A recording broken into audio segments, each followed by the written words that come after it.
The article was written by Jorge Luis Borges in 1941.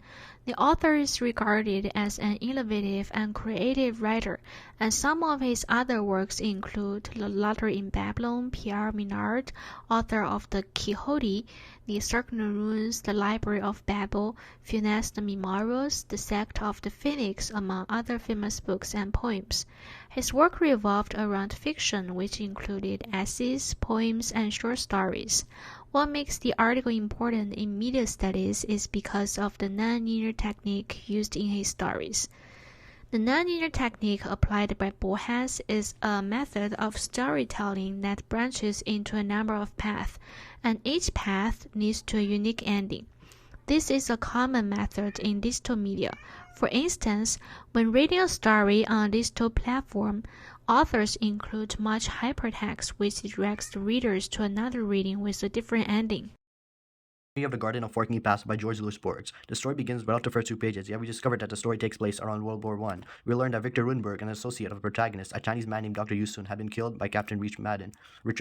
Dr. Yusun was a spy who leaked information to an enemy and now is being hunted by the same man who killed his associate. So he flees from his home and travels to Ashgrove to meet a man named Stephen Albert. He almost runs into Richard Madden at the train station, but manages to stay hidden. Once he arrives at Albert's residence, they begin discussing Yusun's grandfather, Sui Pen, who was once a governor who gave up everything to pursue writing a book and creating a labyrinth. Albert then explains the concept behind his books about how they were inconsistent. They did not follow orthodox writing structures. Instead, they tackled the idea of different timelines of time and space, as there existed different planes of the universe where everything else happened or nothing happened, all in different instances. Yusun later kills Albert and is arrested by Madden. However, Yu was able to send the information to his informants by killing Albert, who had the same name as the location where the Alterity Park was. The idea of reality is questioned throughout, as Yusun's idea of space and time also applied to the story Yusun was facing. He could have spilled Albert, but in another time and space he did not. At another time, Madden did not kill Victor, as it would have stopped the information from being leaked. Another where Yusun associate did not understand the meaning of the message he sent by killing Albert. The concept of infinite paths of life can lead to completely different outcomes from simple decisions that parallel to the stories that Ben wrote in his manuscripts.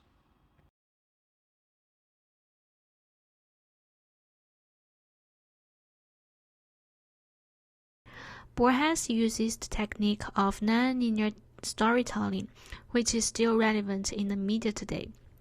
A good example is what is witnessed in video games today.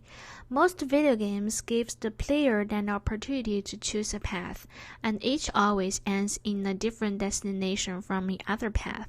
Most of the games are for adventurous purposes, and therefore the technique of using nonlinear makes the game so interesting, since each path that the player chooses leads to a unique end. The method used by Borges of nonlinear storytelling has a lot of effects in the world today. In the digital world, while people are always presented with hundreds of information, this method makes it easier for people to choose the kind of information they want to see and read. For example, recommendation algorithms in social media platforms and search engines is designed in a way that helps readers navigate through the pool that is full of information in a nonlinear yet personalized way.